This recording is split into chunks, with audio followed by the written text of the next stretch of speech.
जिसमें कार्तिक आर्यन जो हैं वो चीफ सेलिब्रिटी है और इसके ऑर्गेनाइजर और प्रमोटर जो हैं वो पाकिस्तानी हैं।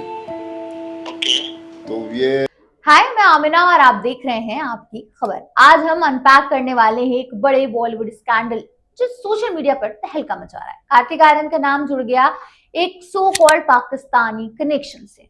वर they really set to be the chief guest at a controversial event? और FWIC ने क्यों उन्हें दिया स्ट्रिक्ट वार्निंग? सब कुछ रिवील करने वाले हैं इस वीडियो में, तो वीडियो को लास्ट तक जरूर देखिएगा। तो फ्रेंड्स, ये कंट्रोवर्सी शुरू हुई जब न्यूज आई कि कार्तिक आर्यन को 15 अगस्त 2025 को ह्यूस्टन यूएसए में एक इवेंट के चीफ गेस्ट बनाया गया। इवेंट का नाम था आजादी उत्सव, the Indian independence day, organised by a restaurant called Aagaz restaurant catering. इस रेस्टोरेंट के ओनर है शौकत मारडेरिया, जो एलिजिटली एक पाकिस्तानी सिटीजन है। इवेंट के पोस्टर्स में कार्तिक का नाम और फोटो भी थी और बस यहीं से शुरू हो गया बवाल।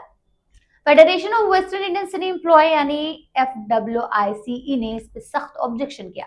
उन्होंने कार्तिक को एक ऑफिशियल लेटर भेजा स्टेटिंग कि ये इवेंट एक पाकिस्तानी ओरिजिन के पर्सन द्वारा ऑर्गेनाइज्ड है, given the Indian Pakistan tensions specially after the recent April 2025 terror attack in Pahalgam. FWICE का कहना था कि इंडियन फिल्म इंडस्ट्री को पाकिस्तानी आर्टिस्ट, टेक्नीशियंस या ऑर्गेनाइजर्स के साथ कोई कोलैबोरेशन नहीं करना चाहिए। ये रूल इंडिया के इंफॉर्मेशन एंड ब्रॉडकास्टिंग मिनिस्टर ने भी सपोर्ट किया है। FWICE ने वार्न किया कि अगर कार्तिक इस इवेंट में पार्टिसिपेट करते हैं तो ये नेशनल सेंटिमेंट्स को हर्ट कर सकता है और इंडस्ट्री रूल का वॉयलेशन होगा। उन्होंने ये भी कहा कि 20 जुलाई से ही उन्होंने कार्तिक और उनकी टीम से कांटेक्ट करने की कोशिश की थी, बट नो रिस्पॉन्स मिला। फाइनली ये स्ट्रिक्ट लेटर भेजना पड़ा। लेकिन दोस्तों, जैसे ये कंट्रोवर्सी स्प्रेड हुई, कार्तिक आर्यन की टीम ने जल्दी से एक क्लैरिफिकेशन दिया।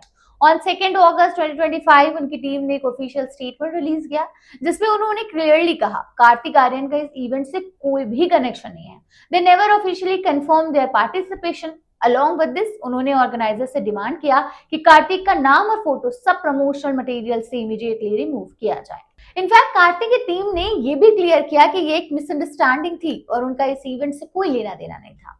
FWICE की वार्निंग के बाद ऑर्गेनाइजर्स ने भी कार्तिक का नाम और फोटो हटा दिया ताकि कोई कंफ्यूजन ना रहे। तो बेसिकली कार्तिक ने इस इवेंट को कभी कंफर्म किया ही नहीं था, बट ये सवाल अभी भी है, how did Kartik name and picture and up on the poster? क्या ये ऑर्गेनाइजर्स की गलती थी या कुछ और चल रहा था?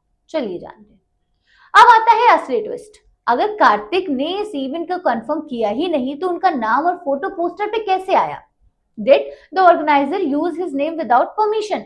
या फिर कार्तिक की टीम को इवेंट के ऑर्गेनाइजर के बैकग्राउंड के बारे में कंप्लीट इंफॉर्मेशन ही नहीं थी? FWICE ने अपने लेटर में मेंशन किया कि शायद कार्तिक को ऑर्गेनाइजर्स के बैकग्राउंड का पता नहीं था और अगर ऐसा है तो उन्हें इमीडिएटली इस इवेंट से डिस्टेंस बना लेनी चाहिए। एक और इंटरेस्टिंग चीज हुई, ये आगाज रेस्टोरेंट न सिर्फ 15 अगस्त को इंडिपेंडेंस डे बना रहा था इंडिया का, बल्कि एक दिन पहले 14 अगस्त को पाकिस्तान इंडिपेंडेंस डे के लिए भी एक इवेंट ऑर्गेनाइज कर रहा था जिसमें पाकिस्तानी सिंगर आतिफ असलम परफॉर्म करने वाले थे। इवेंट का नाम था जश्न आजादी। FWICE के कहना है कि एक ही रेस्टोरेंट द्वारा दोनों कंट्रीज के इंडिपेंडेंस डे सेलिब्रेट करना, स्पेशली जब इंडिया पाकिस्तान टेंशंस हाई हैं, ये नेशनल सेंटिमेंट्स के अगेंस्ट है।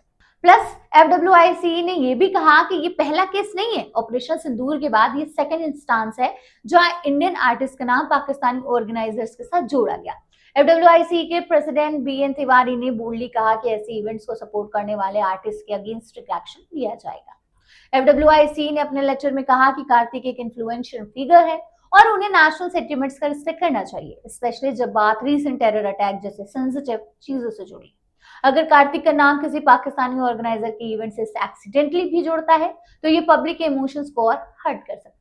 बट कार्तिक इस क्विक क्लैरिफिकेशन और ऑर्गेनाइजर्स ने अपना नाम हटवाने का एक्शन दिखाता है कि वो अपनी इमेज और देश के सेंटिमेंट्स को सीरियसली लेते हैं। सो क्या लगता है आपको, was Kartik just caught in a misunderstanding या कुछ और भी है इस स्टोरी में? एक सवाल अभी भी बाकी है, did the organisers misuse Kartik name for publicity या थी ये एक जेन्युइन मिस्टेक? ये तो शायद हमें कभी ना पता चले। आपको क्या लगता है, was Kartik team quick enough to handle this या FWICE ने थोड़ी ओवर रिएक्शन किया? कमेंट में जरूर बताइएगा। नेक्स्ट वीडियो में मिलते हैं, तब तक के लिए बने रहिए और देखते रहिए आपकी खबर।